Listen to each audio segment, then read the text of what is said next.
Tēnā koutou. Tuatahi ake rā, kia whai wāhi, kia koe Trevor, nāu e nā kupu krake I tuku I te ata nei kia tau te mauri o tēnei hui huinga. O ti rā e rere tonu atu ngā mihi ki te hau kāinga, nā koutou rā tēnei kaupapa I pōhiritia kia tū tēnei kaupapa ki Wainganui I a koutou. Haere tonu atu ngā mihi ki a koutou, ngā te ope whakarongo nei, e noho nei ki te whakarongo ki ngā kauhau o te rangi nei, huri noa tō tātou nei whare tēnā koutou. Ko maunga nui te maunga, ko kawerua te moana, ko waipaua te awa, ko māhuhu ki te rangi te waka, ko te roroa te iwi, ko Eamon Nathan tōku ingoa. So I hail from the north, but like many of us and some of the previous speakers, got a whole convergence of whakapapa coursing in these veins, and so I acknowledge my grandmother on my father's side is from the island of Crete, a little village called Sklavopula, where I inherited these lush eyebrows and this lovely hairy chest. On my mum's side, my grandmother's from the island of Rarotonga, from the Ngāti Arera nation, and she married an interesting chap from Northern Ireland, Belfast, so I've got a Māori tongue and an Irish name. Yeah, I don't know whether I'm a person or a pest in this thing. But what I do know is I'm the program manager for Reconnecting Northland, as Kevin mentioned, and Reconnecting Northland is a large landscape scale conservation program, or ecological restoration program, are you rude? Really the genesis of the program came about when Sir Stephen Tyndall asked the question whether or not there was a way in which more efficient approach to ecological restoration could be enabled. And so the Tyndall Foundation manager at the time, a guy named Trevor Gray, embarked on a research project to investigate what else was happening around the world. And he discovered, amongst other programs, a couple of programs in Australia, Gondwana Link in the southwest of the country, and known as G-Link, and the Great Eastern Ranges that runs up the eastern divide of Australia. And what they were doing was looking at large landscapes and applying ecological restoration at that scale. So that inspired a scoping exercise on these shores, on Aotearoa and Te Waipounamu, to see where it might be appropriate to initiate a similar type program on these shores. The scoping exercise was undertaken, and eight regions or 8 areas were looked at and scored against a set of criteria under 3 main themes. The 3 main themes being scale, biophysical values, and socio-economic values. And of those regions, Northland came out on top. So on the back of that, Reconnecting Northland was initiated in 2012 with program investment from the Tyndall Foundation, Foundation North and HSBC Water Program. And through the first 5 years of the program, it was delivered in partnership with New Zealand Landcare Trust and WWF New Zealand. And just this month, the 1st of November, the Reconnecting Northland Trust, an independent entity, was established to administer the program going forward for the next phase of the program and on. So in the initial phase, what we looked at in depth was this idea of connectivity and what does it actually mean. Through that process, we identified that in order to achieve the vision of Reconnecting Northland, whenua ora, wai ora, tangata ora, that people and nature flourish together, as has been talked about by numerous speakers already. What we needed to do and help to facilitate was enable and strengthen connectivity or connection between people and nature. So that then led to the development of the connectivity approach for Reconnecting Northland, which is what I'll talk to you about today. So it's split into two layers, if you like. One is the actual model of connectivity, and the second is actually what is required to enable or activate the actual model, which essentially prescribes Reconnecting Northland's niche in all of this. So there are 4 dimensions to the connectivity model, which are a set of ideas rather than rules across 4 dimensions. So we've got te taiao, tangata, pūtea, and mauri. And all of these dimensions are applied over an intergenerational time frame. So the cycle begins with people and their relationship to place. Having access to resources enables ecological restoration to be activated. And whilst the icon of the dollar sign is there, that's important, but there are other resources that are equally important, like a willingness to get involved, like sweat equity, like talent, skills, knowledge, and so forth. All of these resources need to be connected and combined in order to move things along. As people connect to nature, they discover the riches and the taonga within the landscape, and they find their place within the landscape, and their connection grows and strengthens. As this catches on, local groups and communities form community groups of interest based upon common values. With many hands, this enables the ecological restoration effort to be scaled up. And over time, habitats become more connected using connectivity techniques such as stepping stones and nature corridors and buffer zones and integrated, catchment management. Many of you guys will know a lot more about that than I do. I'm not an ecologist. I'm just a manager. Through stakeholder partnerships, or multi-stakeholder partnerships, connections grow.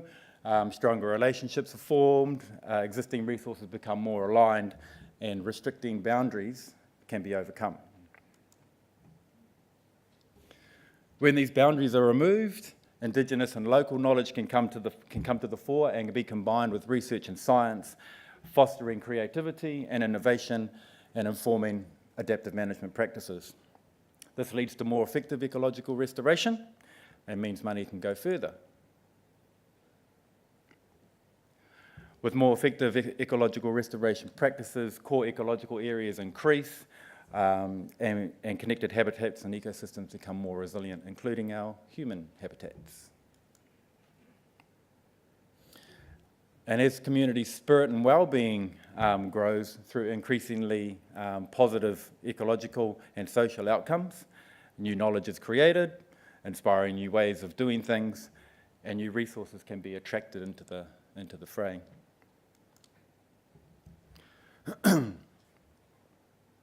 This can be the catalyst for new markets and enterprise so that they can emerge and with a focus on sustainable land use practices. As more sustainable land use practices come to the fore, they can be woven into the mosaic of the land use, creating socio and economic opportunities for people.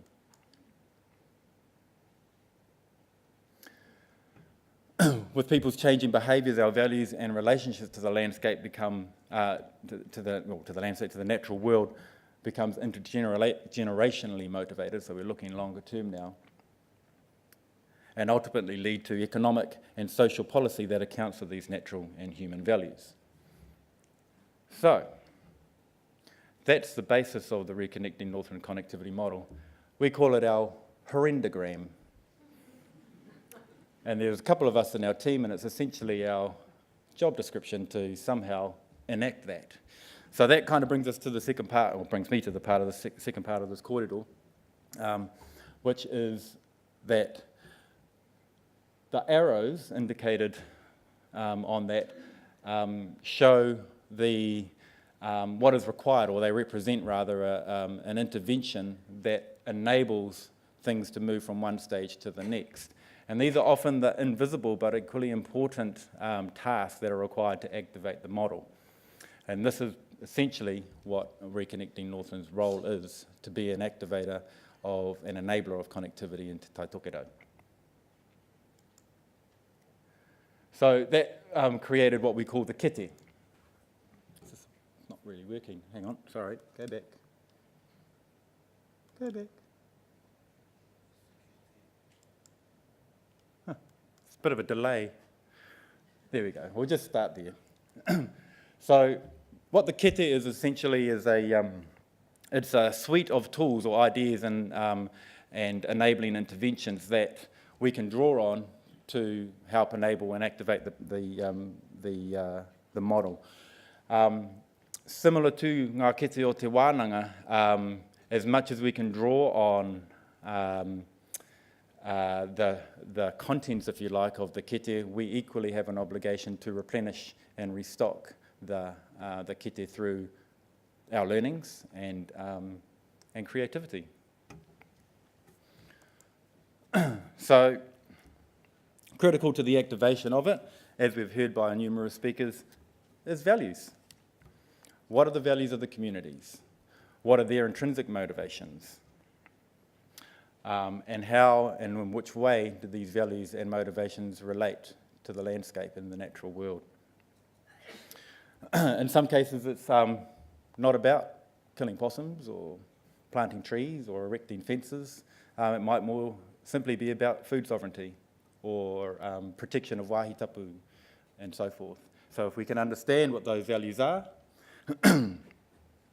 we can use them to facilitate and foster meaningful initiatives, broker relationships between local groups and others based upon these human values.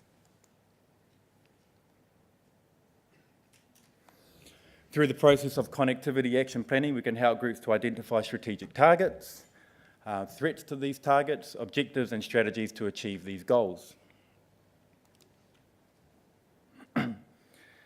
Facilitating the involvement of multi-stakeholders in the design process alongside communities is extremely important, and many people talk about co-design.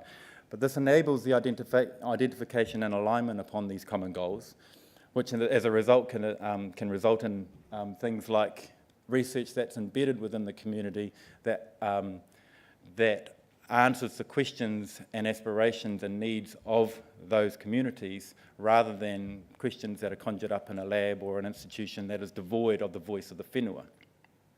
Equally, we can look at things like if we're developing these plans within the communities, that these plans can actually be embedded and more aligned to regional and district plans. And ultimately, if we can foster and enable communities to become the delivery, the service providers of those plans so that these communities, our communities can then live the lives that they value, because I've developed the plans and they are then delivering on them on behalf of whether it's regional, district or local government. In so doing, they can apply their local knowledge and indigenous knowledge and marry it up with research and science. And in some ways, we might argue that this is the science of connectivity, or potentially the art of connectivity. Hoina no he kōrero. There's a new field, I don't know if you probably would have heard it, there's a bunch of scientists in here, sustainability science. Anyone heard of that? Check it out, it's pretty interesting. Yeah, I don't have time to go, what am I, yeah, don't have time, sorry. So by assessing the capacity needs of and transcending the administrative and mindset boundaries, we can act as a pollinator to facilitate a growth and identify opportunities to connect new external and non-traditional resources into the mix. All in aid of enabling the restriction or the reduction rather of ecological threats, fostering behaviour change and finding ways for diverse groups to find common ground. With a greater variety of strands to work with, we can weave in new underrepresented people and groups into the partnership fabric and help provide more diverse opportunities for people to discover and have positive and passionate experiences with the natural world. This is integral to the elevation of Māori, a highly receptive energy. People talk about Māori in terms of restoration. Māori exists, it exists in this very room. What we aim to do is elevate it, not restore it, elevate it. If we elevate Māori and activate space, it interpenetrates all things, and when we activate one space, another space is therefore activated as well. So that force that interpenetrates and creates the interconnectedness of the natural world, including us humans, is Māori. And so what we should be trying to do is create the right conditions for Māori to be elevated. And it's in that form, in that space, that mana then manifests in the world. Through multi-stakeholder partnerships and facilitating shared experiences, we're on a bit of a hidinga, having a shared experience with our partners from RN.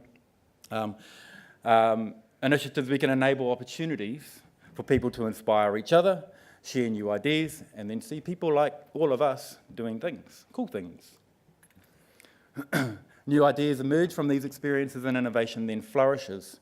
We can broker external expertise and resources into the mix to support local entrepreneurs and flash ideas to become an ecological, social and whānau enterprise.